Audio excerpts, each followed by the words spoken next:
আমরা যেটাকে দাবি করতাম, ব্যক্তি চাই কোনো সংগঠন দিবে না, সেই ধরনের ভূমিকায় তারা আবার অবতীর্ণ হয়েছে। আপনারা দেখেন, এই যে একটা দল তাদের সকল দায় ব্যক্তির উপর দিয়ে নিজস্ব যে দায় সেটাকে সরিয়ে দিচ্ছে।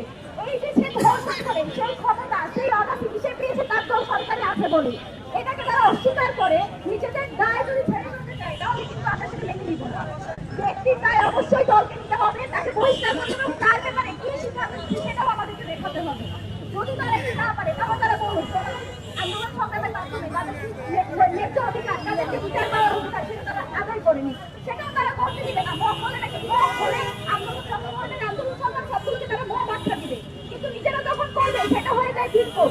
এই যে শব্দের ট্রেনিং গুলো করে তারা মানুষের যে ন্যায্য অধিকার, মানুষের যে বিচার পাওয়ার অধিকার সেটাকে যদি তারা প্রতিহত করছে, তাদেরকে বলতে চাই আপনারা বিগত কয়েকদিন আবার একটা জিনিস দেখতে পেয়েছেন, যত ছোটখাটো ঘটনা সবকিছুর মধ্যে বিচার পাওয়ার জন্য, যে কোনো সমস্যার সমাধানের জন্য প্রধানমন্ত্রী হস্তক্ষেপের দরকার করে। আমরা এই কালচার দেখলাম বিগত সময়ে পৃথিবীতে যত যাই হয়ে যায়, যখন প্রধানমন্ত্রী হস্তক্ষেপ করে তখন শুধুমাত্র সেই সমস্যার সমাধান পাওয়া যেত। হাসিনাকে হাসিনা বানিয়েছে কিন্তু এই কালচার। আমরা বাংলাদেশে আরেকটা কোনো হাসিনা দেখতে চাই না, তারেক রহমানকে আমরা হাসিনা হয়ে উঠতে দেখতে চাই না।